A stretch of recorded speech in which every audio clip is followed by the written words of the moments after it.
ஜானகி அம்மா அவர்களோட வீட்டுக்கு சித்ரா அவர்கள் பேக் ஒன்று அனுப்பியிருக்காங்க அப்படிங்கிற தகவல் தான் சமீபத்தில் கிடச்சிருக்கு. அது என்ன பேக், அதில் என்ன இருந்திருக்கு அப்படிங்கிறது தான் இந்த ஒரு வீடியோவில் நம்ம பார்க்க போகிறோம்.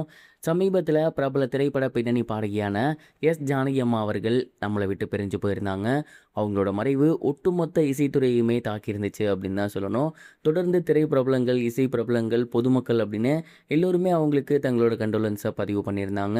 அவங்க இறந்ததற்கு பிறகு தொடர்ந்து அவங்கள பற்றி நிறைய செய்திகள் வெளிவந்த வண்ணம் இருக்குது. மேலும் அவங்க கூட பழகின நிறைய பேர் வந்து அவங்கள பற்றி சொல்லி வந்துட்டு இருக்காங்க. அந்த வகையில் சித்ரா அம்மா ஒரு சில விஷயங்களுமே சமீபத்தில் ஷேர் பண்ணியிருந்தாங்க. குறிப்பாக அவங்க என்ன சொல்லியிருந்தாங்க அப்படின்னா, உண்மையிலேயே இந்த ஒரு விஷயத்த என்னால் ஏற்றுக்கவே முடியலை. என்னை வந்து ஒரு பொண்ணு மாதிரி கன்சிடர் பண்ணியிருந்தாங்க. அவங்கள எப்போதுமே நான் அம்மா அம்மான்னு மட்டும்தான் வாய் நிறைய கூப்பிட்ருக்கேன். தொடர்ந்து எனக்கு ஒரு நாளைக்கு ஒரு 5-6 கால்ஸ் வந்துடும். சாப்பிட்டியா, என்ன பண்ணுற, எங்கே இருக்க, உடம்பை பார்த்துக்கோ அப்படின்னு.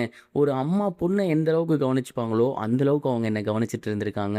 அவங்களோட ஃப்ரீக்வெண்ட் கால்ஸை இப்போ நான் மிஸ் பண்ணுறேன். அம்மா அப்படின்னு நான் சொல்லக்கூடிய அந்த வார்த்தையை இப்போ நான் மிஸ் பண்ணுறேன்.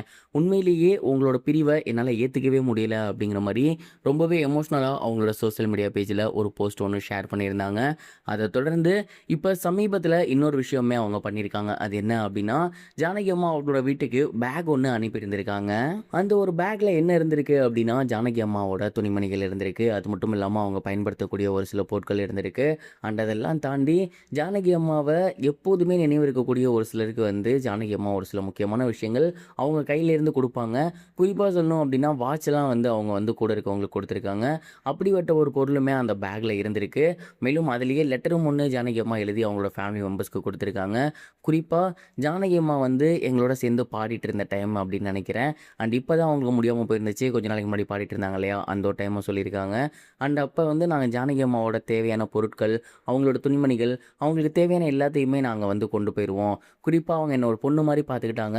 அதனால் அவங்களுக்கு செய்ய வேண்டியது எல்லாத்தையுமே நான் ஒரு பொண்ணாக இருந்து செஞ்சுருக்கேன். ஸோ நாங்கள் எங்கே பாட போனாலுமே அவங்களோட துணிமணிகள், அவங்களுக்கு சம்மந்தப்பட்ட பொருட்கள் எல்லாத்தையுமே எடுத்துகிட்டு போயிடுவேன். அந்த மாதிரி அம்மா கூட கடைசியாக பாட போனப்போ அவங்களோட நிறைய முக்கியமான விஷயங்கள் என்கிட்ட இருந்துச்சு. அண்ட் அப்படியே நானும் பிஸி ஆகிட்டேன். அம்மாவுக்கும் முடியாமல் போயிருச்சு, அதை கொடுக்க முடியாமல் போயிருச்சு. பட் இன்றைக்கி அம்மா வந்து நம்ம கூட இல்லை. அவங்க சார்ந்த விஷயங்கள் கண்டிப்பாக உங்களுக்கு வந்தாகணும் அப்படிங்கிறதுனால தான் இந்த ஒரு பேக்கை நான் உங்களுக்கு அனுப்புகிறேன். அண்ட் இதில் அம்மாவோட துணிமணிகள்லாம் தாண்டி அம்மா பயன்படுத்திய வாட்ச் ஒன்று இருக்குது. அதை பார்க்கும் போதெல்லாம் எனக்கு அவங்க நினைப்பு தான் வரும். அம்மா நினைவாக நானே அதை வச்சுக்கலாம் அப்படிங்கிற மாதிரி தான் நினச்சேன். பட் அப்சராவோட ரீசெண்ட் இன்டர்வியூவை பார்க்கும்போது அவங்களுக்கு இதை கொடுத்தா நல்லாயிருக்குமே அப்படின்னு தான் அம்மாவோட வாட்சையுமே நான் கொடுத்து விட்டுருக்கேன். அண்ட் இதெல்லாம் தயவு செஞ்சு பத்திரமா பார்த்துக்கங்க அப்படிங்கிற மாதிரி சொல்லியிருந்தாங்களாம்மா.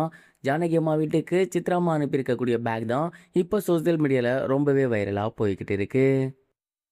இது வரைக்கும் கனெக்டிங் டிவிக்கு சப்ஸ்கிரைப் பண்ணனா மறக்காமல் சப்ஸ்கிரைப் பண்ணிக்கங்க. உடனடி அப்டேட்ஸ் பெறுவதற்கு நோட்டிஃபிகேஷன் பெல்லையும் கிளிக் பண்ணிக்கங்க.